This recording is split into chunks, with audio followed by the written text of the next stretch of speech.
Student, आज हम discuss करेंगे एसी जनरेटर के बारे में। एसी जनरेटर क्या होता है, सबसे पहले हम डिस्कस करेंगे यहाँ पर एसी जनरेटर होता क्या है। देखो, जैसे जनरेटर जैसे जैसे इसका नाम है ना, वैसे इसका काम नहीं है, क्योंकि जनरेटर का मतलब होता है जनरेट करना, लेकिन एक्चुअली में यहाँ पर हम कुछ भी जनरेट नहीं करते हैं। यहाँ पर होता क्या है, एसी जनरेटर आपकी मैकेनिकल एनर्जी को इलेक्ट्रिक एनर्जी में कन्वर्ट करता है।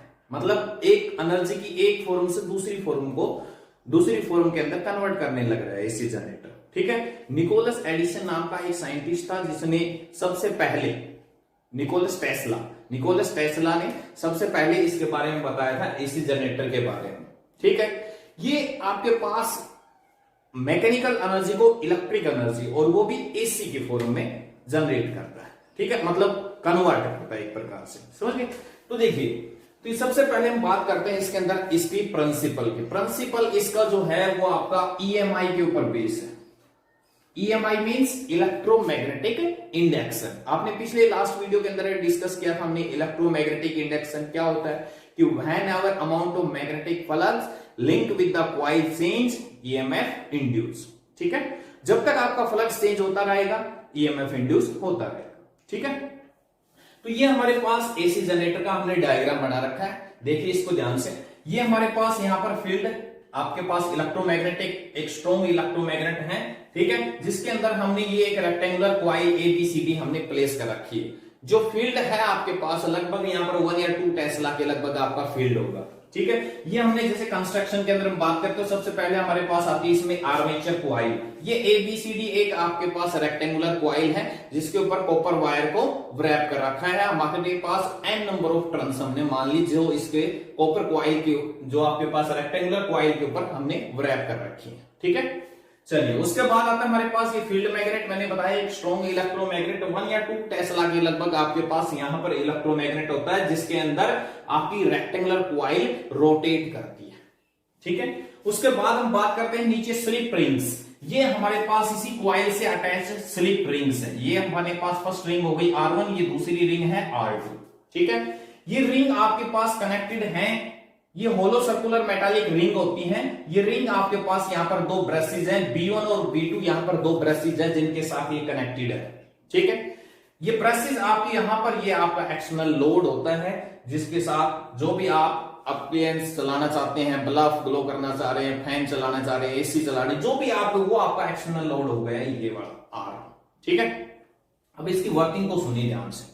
हमारे पास एक्चुअली में ये आपके पास रेक्टेंगुलर कॉइल है और ये आपके पास फील्ड में कैसे लाई कर रही है, इसकी वर्किंग को ध्यान दीजिए आप। ये हमारे पास मान लो इधर आपका नॉर्थ पोल हो गया, इधर आपका साउथ पोल हो गया। ठीक है, तो ये फील्ड की डायरेक्शन हो गई, इधर देखिए नॉर्थ से साउथ की तरफ। ठीक है, अब इसके अंदर मैंने ये ले ली, मान लो आप सपोज करते हैं ये हमारे पास एक रेक्टेंगुलर कॉइल हो गई। ठीक है, तो ये इसका AB पोर्शन हो गया और ये आपका इसका CD पोर्शन हो गया, जो मैंने इसके अंदर शो कर रखा है ABCD। ये आपके पास रेक्टेंगुलर कॉइल है। अब ये फील्ड के अंदर कैसे है, ठीक है, तो ध्यान दीजिए, ये AB पोर्शन आपके पास की फील्ड में ऐसे लाई कर रही है, ये है आपका AB पोर्शन। ठीक है, और ये वाला जो पोर्शन है ये वाला आपका CD पोर्शन है। तो फिलहाल ये जो फील्ड के अंदर लाई कर रही है वो कैसे लाई कर रही है, ऐसे लाई कर रही है। ये हमारा नॉर्थ पोल हो गया और ये आपका साउथ पोल हो गया, तो ये हो गई फील्ड की डायरेक्शन। ठीक है, आई बात समझ में। तो इसका फील्ड के साथ अगर स्टार्टिंग में देखा जाए तो एरिया जो हमारे पास एंगल थीटा जो बन रहा है, तो ये देखिए इसका एरिया वेक्टर फील्ड के साथ इधर ही लाई कर रहा है, इसका एरिया वेक्टर इस साइड में है। ठीक है, और मैग्नेटिक फील्ड की डायरेक्शन जो है वो भी इसी साइड में है, मतलब थीटा की वैल्यू क्या है, 0 है।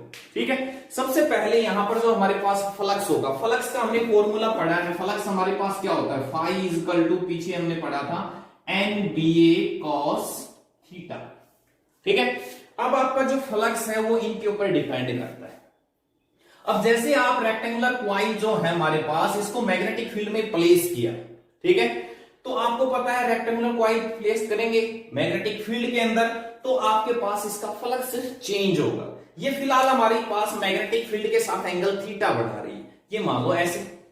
ठीक है, ऐसे आपके पास ये एंगल थीटा बनाने लग रही है।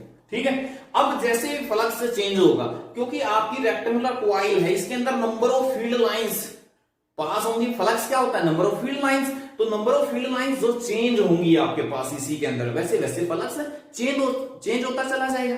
ठीक है, तो फ्लक्स आपका किसके ऊपर डिपेंड कर रहा है? यहां पर एंगल थीटा के ऊपर। ओमेगा एंगुलर वेलोसिटी से आपकी कॉइल है वो एंटी क्लॉकवाइज रोटेट करेगी। तो ओमेगा आपने पीछे +1 में पढ़ा होगा। ओमेगा एंगुलर वेलोसिटी क्या होती है? Change in angular displacement per unit time. मतलब यहां से हम थीटा को ये भी ले सकते हैं, theta is equal to omega into में टी। ठीक है, तो यहां से फ्लक्स क्या हो गया हमारे पास? NBA cos omega T. तो फ्लक्स जैसे, क्योंकि इसके अंदर फील्ड लाइंस है वो आपकी चेंज होंगी, जैसे फ्लक्स चेंज होगा आपके पास इसमें ईएमएफ इंड्यूस होगा। कितना ईएमएफ इंड्यूस हो जाएगा? ई किसके इक्वल होता है? फैराडे सेकंड लॉ से -d∅/dt। फ्लक्स की वैल्यू पुट करेंगे इसी के अंदर, क्या आ जाएगा? NBA और cos ओमेगा टी का डिफरेंशिएशन क्या हो जाएगा? cos ओमेगा टी का माइनस साइन आएगा, माइनस माइनस प्लस बन जाएगा साइन ओमेगा टी, और फिर उसके बाद ओमेगा टी का करेंगे तो इनटू में ओमेगा।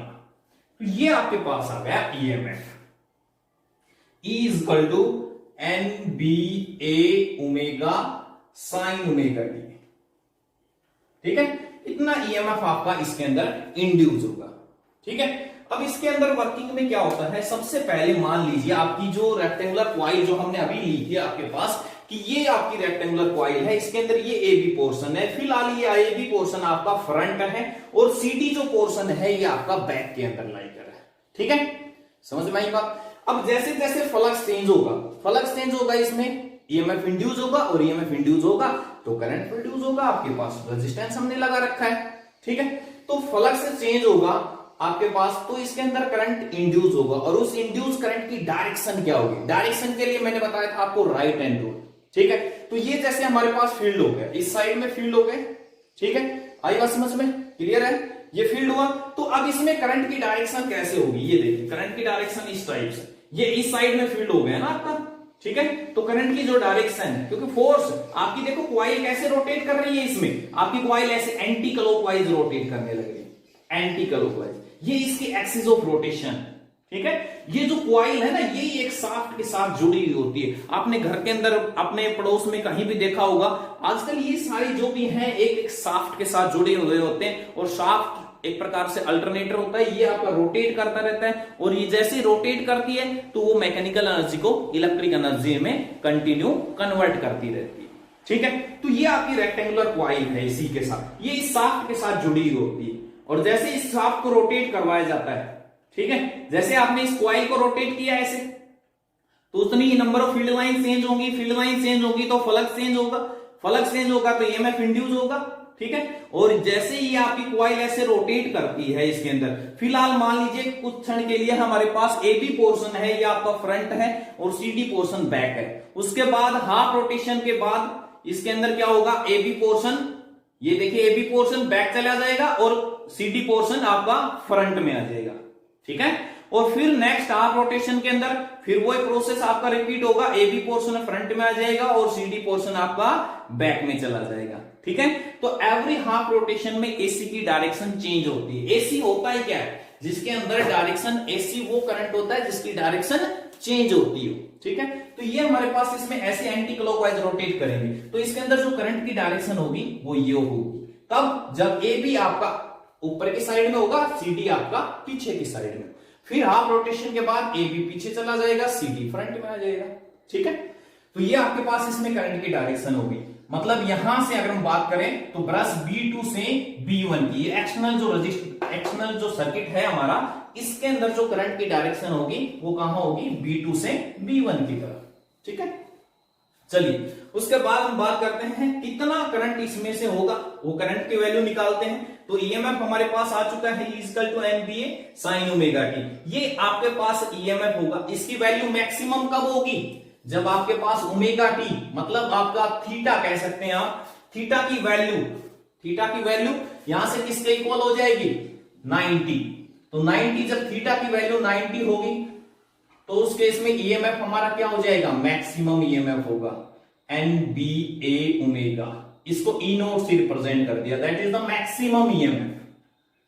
ठीक है, ये कब होगा? जब थीटा की वैल्यू क्या होगी? थीटा मतलब ये, ठीक है, जो अभी हमने रखा है इसी की जगह, थीटा की जगह तो रखा हमने ओमेगा टी, तो इस थीटा की वैल्यू क्या होगी 90, साइन 90 कितना होता है 1, तो ये जो ईएमएफ होगा ये मैक्सिमम ईएमएफ होगा। ठीक है, यहां से हमारी इक्वेशन क्या बन गई, E equal to e naught sine omega t. आर हमारे पास एक्सटर्नल लोड रेजिस्टेंस जो भी हमने लगा रखा उसको टोटल रेजिस्टेंस आर लेके चले तो करंट कितना हो जाएगा, I equal to E by R होता है, या कहें ई नॉट अपॉन में आर साइन ओमेगा टी। ठीक है, इसको कांस्टेंट को हम नया नाम देते हैं आई नॉट। तो ये वो करंट होगा जो इसके अंदर से पास होगा। ठीक है, ये जो हमारा एक्सटर्नल सर्किट है इसके अंदर से ये आपका करंट पास होगा। ठीक है, आई बात समझ में। उसके बाद हम बात करते हैं इसके ग्राफ की। तो ग्राफ आपके पास फ्लक्स के साथ टाइम कैसे वेरी करेगा, ईएमएफ के साथ कैसे वेरी करेगा और करंट के साथ कैसे वेरी करेगा, ये हमारे पास करंट और टाइम का हमारे पास ग्राफ हो गया। तो इसके अंदर मेन होता है कि आपकी कॉइल जो है वो फील्ड के साथ कितना एंगल बना रही है, उस एंगल के ऊपर डिपेंड करता है। अब मैंने बताया था ये नॉर्थ पोल हो गया, ये साउथ पोल हो गया, तो ये फिलहाल आपकी रेक्टेंगुलर कॉइल मैंने बताया था ऐसे प्लेस कर रखी है, एबी पोर्शन ऊपर है, सीडी पोर्शन पीछे की साइड में है। ठीक है, तो फिलहाल ये एंगल कितना बना रही है 0 डिग्री। उसके बाद जैसे आपने इसको हाफ रोटेशन में रोटेट किया तो एबी पोर्शन पीछे चला गया, सीडी पोर्शन आगे आ गया, तो थीटा कितना चेंज हो गया 90 डिग्री। जब थीटा 90 होगा तो उस केस में आपके पास फ्लक्स की वैल्यू क्या हो जाएगी, फ्लक्स हमारे पास क्या था, फ्लक्स अभी हमने निकाला था, फ्लक्स हमारे पास किसके इक्वल आया था, एन बी ए कोस थीटा। ठीक है, तो कोस 90 कितना हो जाएगा 0, तो फ्लक्स कितना होगा 90 के ऊपर फ्लक्स हमारे पास 0 आ जाएगा। फिर उसके बाद दोबारा से हाफ रोटेशन करेंगे, पहले हाफ, सबसे पहले एबी पोर्शन आगे था, सीडी पीछे था, उसके बाद जैसे हाफ रोटेशन हुआ सीडी आगे आ गया, एबी पीछे चला गया, फिर नेक्स्ट हाफ रोटेशन के अंदर फिर आपका एबी पोर्शन आगे आ जाएगा, सीडी पीछे चला जाएगा। तो इस प्रकार से एंगल की जो वैल्यू है वो लगातार चेंज हो रही है। आपके पास स्टार्टिंग में एंगल 0 था, फिर 90 हुआ, फिर 180 के ऊपर फ्लक्स की वैल्यू माइनस में आ जाएगी क्योंकि कोस 180 कितना होता है -1। ठीक है, ऐसे फ्लक्स की वैल्यू है वो लगातार चेंज होती रहेगी और ईएमएफ आपका इंड्यूस होगा इसी के अंदर। ठीक है, तो ये आपके पास ईएमएफ के साथ वेरी करेगा। यहां पर वही है आपका, यहाँ 90 हो गया, यहाँ 180 पे, ये 270 पे, फिर ये 360 पे, ऐसे करंट है वो वेरी करेगा। ठीक है, ये आपका करंट का ग्राफ हो गया। ऐसे आगे अब हम बात करें, आपके पास मैंने बताया था 2 फेज का एसी भी होता है और 3 फेज का एसी होता है। 2 फेज का जो एसी होता है उसके अंदर 2 आर्मेचर कॉइल होती हैं, दोनों आर्मेचर कॉइल्स को म्यूचुअली परपेंडिकुलर रखा जाता है, दोनों आर्मेचर कॉइल्स को ऐसे म्यूचुअली परपेंडिकुलर रखा जाता है 90 डिग्री पे। अब एक आर्मेचर कॉइल के साथ में 2 स्लिप रिंग्स, ठीक है, ये 2 स्लिप रिंग्स और 2 ब्रेसेस होते हैं एक आर्मेचर कॉइल के साथ। और अगर हम 2 आर्मेचर कॉइल लेके चलेंगे तो उस केस में 4 आपके पास स्लिप रिंग्स हो जाएंगी और 4 आपके पास ब्रेसेस हो जाएंगे। तो उसका जो ग्राफ मिलेगा वो इस टाइप का मिलेगा ईएमएफ। ठीक है, क्योंकि इसमें एंगल थीटा और ये 90 पे, थीटा की वैल्यू जब 0 होगी तो पहली वाली जब 0 पे होगी तो उसका ईएमएफ 0 होगा, उसके बाद अगली वाली दूसरी वाली 90 पे होगी। ठीक है, ऐसे 3 फेज का जो एसी होता है उसके अंदर 3 आर्मेचर कॉइल ली जाती हैं, तीनों आर्मेचर कॉइल्स को 60 डिग्री के ऊपर प्लेस किया जाता है। ठीक है, तो उसके अंदर 3 आर्मेचर कॉइल में ये आपके पास 6 स्लिप रिंग्स हो जाएंगी और 6 ब्रेसेस हो जाएंगे। ठीक है, तो ये आपका जो ग्राफ होगा इसमें ईएमएफ और टाइम का वो इस टाइप से ऑब्टेन होगा इसी के अंदर। ये था आपका ईएमएफ और टाइम का इन 3 फेज के एसी के अंदर। ठीक है, तो ये आपकी रेक्टेंगुलर कॉइल है जिसमें हमेशा एंगल चेंज जैसे जैसे होगा फ्लक्स चेंज होगा, ईएमएफ इंड्यूस होगा। ठीक है, आगे बात समझ में क्लियर हुआ। अब इसमें क्या होता है ना, ये होती है एक्सिस ऑफ रोटेशन, ये एक शाफ्ट के साथ जुड़ी हुई होती है। अब इस शाफ्ट को जैसे जैसे रोटेट कराओगे वैसे वैसे आपका एंगल चेंज होता रहेगा और आपका फ्लक्स चेंज होता रहेगा। ठीक है, अब हाइड्रो इलेक्ट्रिक पावर प्लांट के अंदर क्या होता है, आपके पास उसके अंदर पानी को कलेक्ट करके डैम, नदी के ऊपर डैम बना के और फिर पानी को एक हाइट से गिराया जाता है, वो टरबाइन चलते हैं, टरबाइन इन शाफ्ट के साथ अटैच होते हैं, जैसे टरबाइन रोटेट करते हैं आपकी कॉइल फिर रोटेट करती है। ठीक है, थर्मल पावर प्लांट के अंदर पानी को हीट करके भाप बनाई जाती है, भाप से फिर टरबाइन चलाए जाते हैं।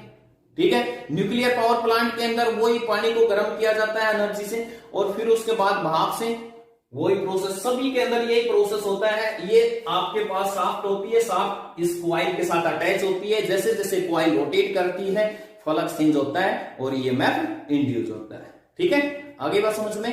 तो ये था आज का टॉपिक हमारा एसी जनरेटर। डीसी जनरेटर और है हमारे पास, वो सीबीएसई सिलेबस में मेंशन नहीं है। डीसी जनरेटर के अंदर क्या होता है, ये जो स्लिप रिंग्स है इसकी जगह आ जाएगी स्प्लिट रिंग्स।